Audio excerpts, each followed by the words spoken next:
Sebelumnya, kita telah uraikan peta pembahasan tentang ibadah yang menjadi paket di bulan Ramadan, baik itu ibadah malamnya, khususnya terkait dengan sholat tarawih yang telah kita tuntas bahas, juga terkait sampai ke waktu sahar, waktu menjelang fajar yang didapatkan ibadah sahur dengan turunan detil pembahasannya, baik itu makannya yang melahirkan keberkahan, istighfarnya, doanya. Saya sangat berharap Anda bisa mereview kajian sebelumnya jika memang baru bergabung di pertemuan saat ini, supaya bisa lebih mendapatkan informasi yang luas dan ketersambungan dengan pembahasan kita saat ini. Kemudian sampai di fajar, maka muncul ibadah yang paling pokok, itu ibadah siam yang dijalani sampai tiba waktu maghrib itu. Dan kita telah uraikan kegiatan Rasulullah SAW terkait dengan isian amalan yang dikerjakan di waktu siam ini, fajar sampai dengan maghrib. Umumnya ada isyarat kita untuk memperbaiki diri dengan sifat koreksi, menghadirkan kelembutan. Ada yang terkait dengan sifat berbagi materi, baik berupa harta benda yang sifatnya bisa dinilai dengan hitungan seperti uang, ataupun materi yang dikonsumsi seperti makanan, atau yang digunakan dalam tubuh seperti pakaian, dan semisalnya. Kita sudah bahas ini pula. Kemudian terakhir kita selesaikan dengan interaksi bersama Al-Quran, dengan 3 pendekatan qiraah, bacaan, tilawah, kajian, juga tahfidz, hafalan. Dalam konteks mengerjakan seluruh paket ibadah ini, baik malamnya sampai dengan kesaharnya, juga konteks siamnya, maka Nabi memberi isyarat ini semua tidak akan sunyi dari tantangan yang harus kita lalui, yang dengan tantangan dimaksud Allah akan menguji sejauh mana kesungguhan kita untuk menunaikan ibadah. Jadi kalau kita mengambil rumus dalam Al-Quran, di surah misal saja, ketiga Ali Imran ayat 142, ya, paling kiri sebelah atas di mushaf. Saya ambil satu ayat dulu karena ada nanti beberapa uraian lain, tapi ini yang paling spesifik dengan bahasan kita. Ya, Allah menyampaikan, Bismillahirrahmanirrahim, am hasibtum an tadkhulul jannata, apa Anda duga akan begitu mudah untuk bisa meraih surga, mendapatkan kesuksesan yang belum tampak itu. Ya, bukankah puasa di antara harapannya ingin mengumpulkan pahala banyak supaya bisa meraih rahmat Allah, dengan itu mendapat surga dari pintu Ar-Rayyan, kan? Apakah mudah mendapatkan itu semua? Walamma ya'lamillahu alladhina jahadu minkum wa ya'lamas sabirin. Sedangkan kau belum diuji, belum diketahui, ya, sejauh mana keseriusan Anda dalam menghadapi tantangan-tantangan mengerjakan amalan itu, baik, dan sabar menjalaninya. Tahu dari mana kalau ayat ini berbicara tentang menghadapi tantangan? Ini terkait dengan Quran surah kedua Al-Baqarah ayat 214. Karena itu, redaksi di Ali Imran ayat 142, pembukanya sama persis dengan Al-Baqarah ayat 214. Yang ini kiri bagian atas, yang ini kanan bagian bawah di mushaf standar. Ini difirmankan am hasibtum an tadkhulul jannah, yang ini pun difirmankan am hasibtum an tadkhulul jannata. Ini kesungguhannya, ini tantangan utamanya. Am hasibtum an tadkhulul jannata walamma ya'tikum mathalul ladzina khalau min qabl. Apa Anda duga mudah saja mendapatkan anugerah surga? Mudah saja beribadah untuk mendapatkan rahmat? Mudah saja meraih pahala sebanyak-banyaknya untuk bisa mendapatkan rahmat masuk ke dalam surga? Dengan puasa masuk pintu Ar-Rayyan. Walamma ya'tikum mathalul ladzina khalau min qablikum. Sementara engkau belum diuji seperti orang hebat dulu yang dijamin masuk surga. Orang dengan amalan banyak, ulama-ulama saleh, orang-orang sebelumnya, yang mereka pun menghadapi tantangan-tantangan untuk mewujudkan harapan dimaksud. Masathumul ba'sa, ada tantangan yang ringan. Wadh-dharra, sudah mulai naik, bahkan menyakiti fisik. Ya kan? Wazulzilu, bahkan ada yang menggoncang hati. Hatta yaqula ar-rasul walladzina amanu ma'ahu mata nasrullah. Bahkan ada tantangan-tantangan yang membuat kita bisa berkata seperti Rasul dan orang beriman dulu pernah mengatakan, ya Allah, kapan pertolonganmu tiba? Ya Allah, kapan wabah ini akan diangkat? Ya Allah, hamba sudah rindu dengan masjid. Ya Allah, kapan keadaan ini akan berakhir? Ya Allah, kapan hamba bisa bekerja mendapatkan rezeki yang halal? Ya Allah, kapan tantangan? Ala inna nasrallahi qarib.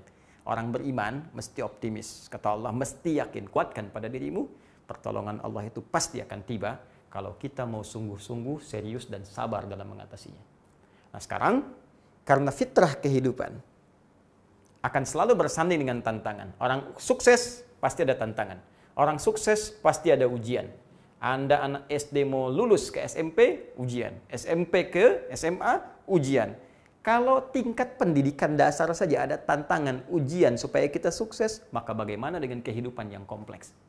Jadi itu rumusnya. Ujian datang bukan ingin membuat kita sulit dalam menjalani aktivitas, tapi sesungguhnya ingin meningkatkan kualitas kita di hadapan Allah sehingga menjadi manusia yang lebih bernilai di masa depan.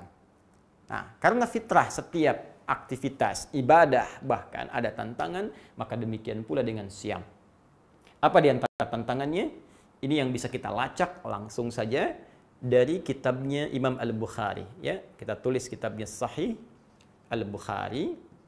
Ya, sebagai informasi nanti dari Nabi Sallallahu Alaihi Wasallam supaya lebih akurat. Ditemukan di bab Fadlus Shaum. Ya, keutamaan puasa sekaligus disebutkan tantangannya. Nomor hadisnya 1795. Ya, di halaman 125. Ya, kalau memang beda cetakan, nanti Anda bisa menyesuaikan dengan babnya. Ya, mungkin beda cetakan bisa jadi beda nomor. Atau mungkin saya keliru menyebutkan nomor, salah saya penyebutan nomor, maka tidak harus menjadi sesuatu yang besar. Cukup Anda rujuk saja, yang penting hadisnya ada. Ya, lihat dari babnya atau rawinya. Ya, yang nggak ada, yang repot kan begini, nomor ada, hadis nggak ada. Nah, itu pasti repot. Tapi kalau nomor bisa beda, sementara hadisnya ada, itu nggak ada masalah. Ya, kayak saya kemarin misalnya menyebutkan 20.055, 20.056. Ya, seharusnya 50.025, 50.026. Tapi hadisnya tetap ada dan rawinya benar. Itu yang paling penting ya. Baik, ini kita sebutkan dulu rawinya. Ini di kitab Al-Bukhari, maka kita tuliskan Al-Imam Al-Bukhari menerima an Abdullah bin Maslamah. Ya, supaya terlacak sanadnya, Ibnu Maslamah. Abdullah bin Maslamah menerima dari Malik. Ya, an Malik. Malik menerima dari Abi Zanad, an Abi Az-Zanad. Baik. Abi Az-Zanad menerima dari sahabat Abu Hurairah, an Abi A'raj dulu, dari Al-A'raj, Adil A'raj. A'raj menerima dari Abi Hurairah, an Abi Hurairah radhiyallahu taala anhu. Sahabat Abu Hurairah atau Abdurrahman bin Sakhr nama aslinya menerima dari Nabi sallallahu alaihi wasallam, anin Nabi sallallahu alaihi wasallam, ya kan? Sallallahu alaihi wasallam. Ini singkatannya. Ya, kalau di kitab hadis disingkat demikian. Nah, penting nih saya uraikan karena nanti kita akan bertanya, Al-Imam Al-Bukhari kan nggak pernah berjumpa dengan Nabi. Nah, ya? Lalu bagaimana bisa meriwayatkan hadis dari Nabi sallallahu alaihi wasallam? Maka kita urutkan, betul beliau nggak berjumpa, tapi melacak, ya, ada transmisi urutan informasi ini sehingga sampai ke beliau.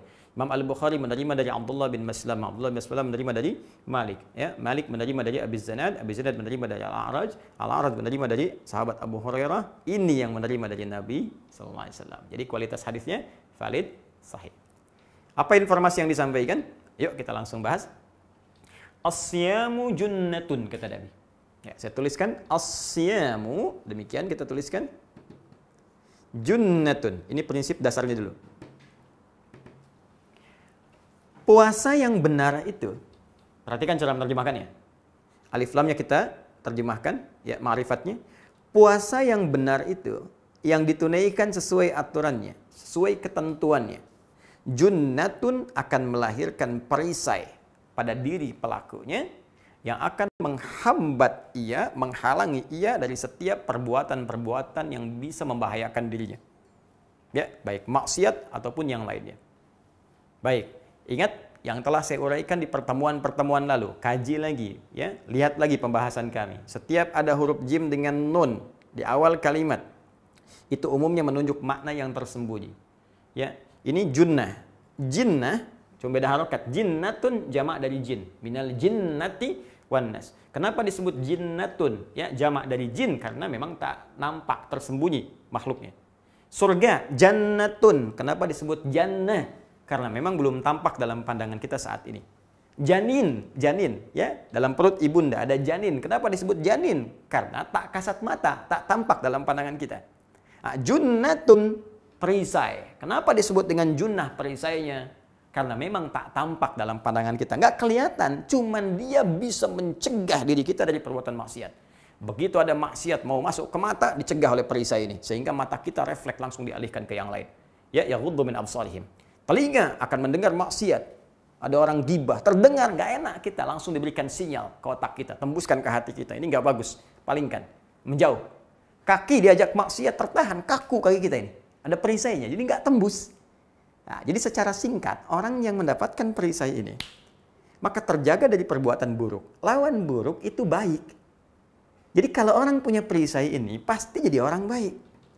Kalau dikaitkan dengan rumus hadis ini, pembukanya, kalau Anda ingin jadi orang baik, di antara ibadah yang membuat seseorang jadi baik, itu puasa.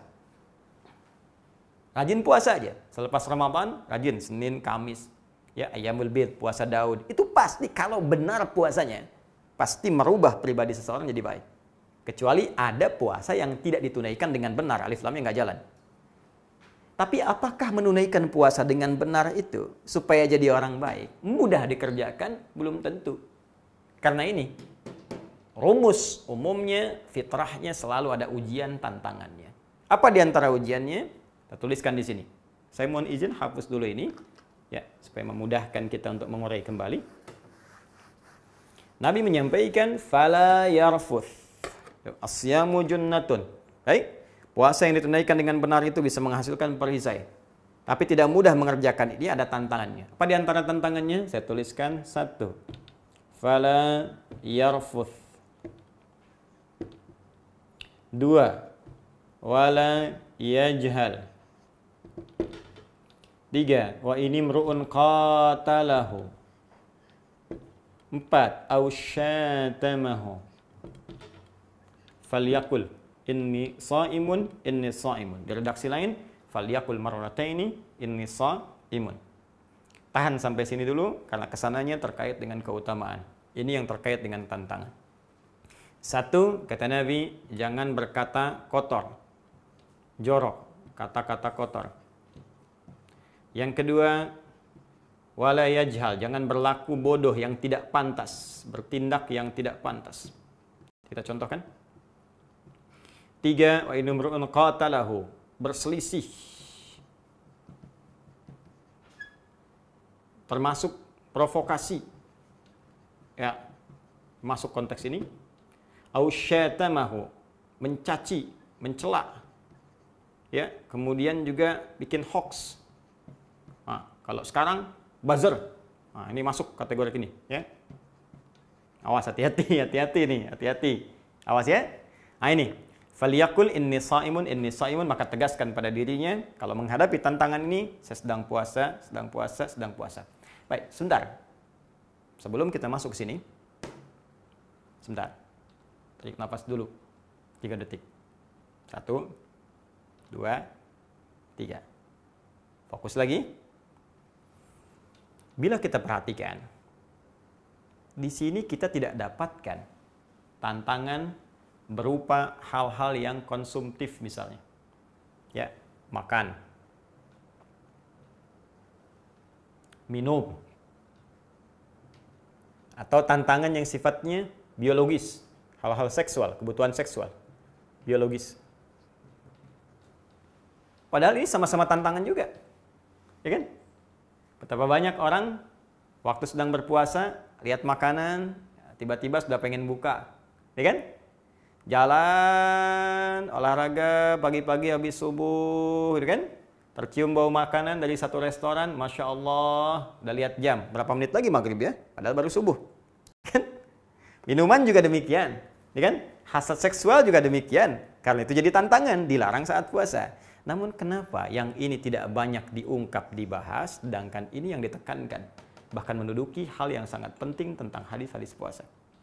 teman-teman sekalian, secara sederhana, karena memang bagian yang pertama ini, minum, makan, hubungan biologis, ini yang disebut dengan muftirat namanya. Ya, hal yang membatalkan puasa. Terkait hal yang membatalkan puasa, berlaku untuk semua orang. Karena semua orang pun menjaga dari ini, sudah kenal semua. Karena semua menjaga dari itu, maka muncullah kemudian motivasi yang kuat untuk meninggalkan ini semua. Jadi nggak dilarang pun sudah ngerti. Nggak disampaikan pun sudah paham. Makan itu pasti batal. Ya, minum itu pasti batal.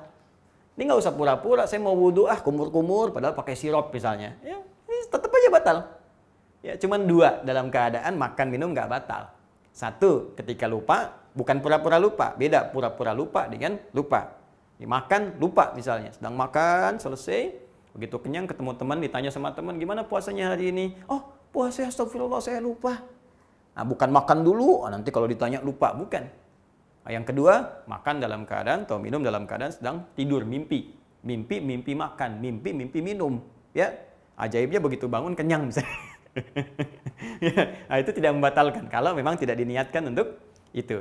Nah, ini yang membatalkan. Kenapa tidak banyak dibahas? Karena sudah banyak dipahami. Semua orang yang puasa menjaga ini. Tapi yang ini namanya mufsidat, perusak puasa. Ya, perusak. Perusak itu kan nggak semuanya mengalami ini secara keseluruhan. Kalau ini dihadapi oleh keseluruhan. Karena setiap hari itu yang dijaga. Ketahuan hadir nggak hadir langsung tahu. Tapi ini bisa datang tiba-tiba. Ya, bisa nggak disadari teman-teman sekalian. Dan nggak banyak orang tahu bahwa ini merusak. Apa bedanya membatalkan dengan merusak? Kalau membatalkan, muftirat, ini seketika puasanya selesai, habis. Batal, gugur. Mesti diganti di hari lain. Kalau sengaja, tambah kafarat, hukuman tambahan. Ya, puasa 2 bulan berturut-turut, bisa memberi makan 60 orang miskin, paling sedikit, atau membebaskan seorang budak. Dalam konteks sekarang sudah tidak ada bagian ketiga tadi. Ya, diganti di hari lain. Tapi juga tidak boleh sengaja karena dosanya bisa berlipat. Ya, nah, ini gugur seketika. Tapi kalau yang ini belum tentu puasanya batal. Di puasanya terasa masih lanjut karena belum mengerjakan yang membatalkan. Puasanya tidak gugur tapi rusak. Rusak itu artinya pahalanya berkurang karena dikurangi oleh perbuatan buruk ini. Contoh, berkata kotor, jorok. Ya, kotor itu masuk dalam konteks ini juga gibah, gosip, tuh. Ya, kata-kata jorok dan seterusnya, ya, masuk sini. Saya mau tanya pada Anda, saat kita mengerjakan puasa, berapa kali membicarakan keburukan orang lain? Berapa kali nulis status tentang keburukan orang? Hah? Berapa kali berbuat jelek dengan kata-kata atau tulisan? Atau dengan pikiran? Itu kan tanpa sadar masuk dalam kategori ini. Bayangkan, kalau mengerjakan ini merusak misalnya 25%, mengurangi 25% pahala puasa. Baik, setelah itu berselisih atau saling provokasi. Ya, maaf, kurangi lagi nih 25%. Ya, gara-gara PSBB di jalan ketemu ini marah, ribut, lupa kalau dia puasa. Oke kan? Baik, dan seterusnya. Ini saling mencela. Nah, kalau sudah sampai sini kan mencela. Ya kan? Kurangi lagi 25%. Nih, bikin hoax. Buzzer tuh, awas, hati-hati. Ya? Awas, profesi Ramadan, dosa bisa berlipat. Muncul lagi 20%. Ya. Anda bayangkan, 25, 25, 25, 25. 25 kali 4, 100%. Kalau ini dikerjakan 100%, dapat pahala puasa 100%. Dikurangi 100%, ya habis 0. Nggak dapat apa-apa. Apalagi kalau kemudian ditambah lagi dosanya, muncul lagi misalnya. Walayajal, berlaku yang tidak pantas. Tak senono. Ya, jahlun itu bisa berarti begini. Seketika saat dikerjakan mungkin belum berdosa bagi dia. Tapi dosanya dihasilkan dari komen orang lain. Misal, Anda bapak atau ibu usia 50 tahun. Terus keluar komplek, olahraga pagi-pagi misalnya kan, pakai sepeda cucu yang 5 tahun. Ya dosa sih enggak, cuman kan orang menggunjing. Nah itu ya jahal namanya, berlaku yang tidak pantas. Ustadz misalnya kan udah tahu begini nih, ceramah, tampilan begini, peci, baju misalnya sudah mengatur dengan baik. Tiba-tiba peci dipindah begini misalnya. Kan nggak pantas. Ya saya mungkin nggak dosa pakai ini, tapi kan membuat Anda bisa komen sesuatu yang nggak baik. Tiba-tiba bisa cerita ini, cerita itu dan sebagainya. Nah, ini yang menjadikan karena Anda penyebab dosanya, orang berbuat dosa, maka terlimpah juga untuk Anda dosanya. Bayangkan, sudah habis 0, berbuat dosa lagi, taruhlah 50% misalnya, karena orang banyak menggunjing bicara buruk. Wah, habis, minus 50%. Sudah tahan lapar, sudah nggak minum haus. Anda bayangkan, udah gitu nambah dosa 50%. Ini yang mungkin yang dimaksudkan Nabi SAW. Rabba sha'imin laisa lahu min siyami ilal ju' wal 'atash. Tidak sedikit nanti orang puasa, karena nggak bisa menghadapi tantangannya dengan baik, dia nggak mendapatkan apapun dari puasanya kecuali lapar dan haus saja. Ini yang paling bahaya. Nah, rumus cepatnya untuk menghadapi ini semua, Nabi cuma memberikan satu kalimat saja. Kalau perlu tergaskan pada jiwa kita. Ya, apa kalimatnya? Kata Nabi, kalau Anda dihadapkan pada yang seperti ini, sedang duduk tiba-tiba diajak ngomongin orang, ya, melihat layar kaca, bahkan lihat kultum ini pun ribut juga. Siapa sih yang dislike, siapa? Biarin aja, mungkin itu, ya itu pekerjaannya. Ya mungkin itu yang diinginkan, nggak apa-apa, kenapa harus diributkan? Ya kan nggak ada masalah gitu, kan tidak harus semua bisa menyenangkan orang lain. Semua orang bisa punya pendapat masing-masing. Alhamdulillah, Anda senang merah silahkan. Mungkin yang lain senang biru, nggak ada masalah. Kita saling menghormati, tidak ada persoalan. Tapi jangan sampai dari persoalan itu jadi rame. Akhirnya hilang pahala. Nah, rumus cepatnya kata Nabi, faliyakul inni shaimun. Katakan pada diri kita. Perhatikan cara menerjemahkannya. Katakan pada diri kita, saya sedang puasa. Kalau perlu katakan sekali lagi, saya sedang puasa. Untuk menguatkan. Supaya ingat kita sedang puasa. Jangan sampai gugur, jangan sampai hilang pahala. Jangan sampai batal ya Allah, jangan sampai hilang. Jaga. Ya, ada sebagian yang menerjemahkan katakan pada orang itu. Tapi saya agak kurang sependapat. Karena kul itu bisa berkata pada orang kedua, objek, bisa berkata pada diri kita. Jadi diri kita yang jadi objeknya. Ya, pada diri sendiri, ke hati kita, katakan. Ya, jadi katakan pada diri kita bahwa kamu sedang begini, kamu sedang begini. Ya, karena konteks kalau diterjemahkan katakan pada orang, misal begini, Anda sedang ketemu orang. Dan orang berkata, kamu begini. Lalu Anda katakan, maaf ya, saya sedang puasa. Nah, boleh jadi dia tambah tersinggung. Nah, atau Anda ingin kemas kalimatnya, misalnya dengan kalimat baik, bisa saja diterjemahkan seperti ini. Kita sedang puasa, ada baiknya kita tidak seperti ini. Nah, ini bisa. Ya, tapi konteks pertamanya, katakan pada diri kita, saya sedang puasa. Jangan sampai berbuat seperti ini, jangan sampai batal dan sebagainya. Baru kita bisa bagi ingatan dengan orang lain sebagai pengetahuan. Ini cara paling cepat untuk bisa menangkal perbuatan yang bisa merusak. Nah, teman-teman sekalian, ada hal yang lebih penting daripada pembahasan ini pula, karena setiap tahapan dalam puasa punya babnya tersendiri. Karena itulah saya mencoba membuat tahapan-tahapan pembahasan ini sehingga tidak terkumpul dalam setiap waktu yang sama. Kalau kita bahas dalam setiap waktu dan sesuai dengan waktu dan tempat kita serta momentum melakukannya, maka ini akan lebih terasa manfaatnya. Apa yang saya maksudkan dengan yang lebih penting tadi? Apa yang bisa kita siapkan untuk lebih mendekat kepada Allah? Bahkan kalau Anda bisa kerjakan puasa ini dengan benar, ditahan sampai maghrib, ada berita gembira di waktu maghrib yang pernah saya tunjukkan sebagai rahasia saat berbuka puasa. Ketika Anda bisa mendapatkan rahasia itu, maka semua doa yang kita panjatkan seketika akan dikabulkan oleh Allah Subhanahu wa taala. Kalau benar itu kebutuhan yang baik untuk dunia dan akhirat kita. Insyaallah terkait ini kita akan bahas dalam program Aku Suka pada edisi yang ke-13 esok hari insyaallah. Semoga bermanfaat, ada hidayat. Subhanakallahumma wa bihamdika asyhadu an la ilaha illa anta astaghfiruka wa atubu ilaik wa akhiru da'wana alhamdulillahirabbil alamin. Assalamualaikum warahmatullahi wabarakatuh.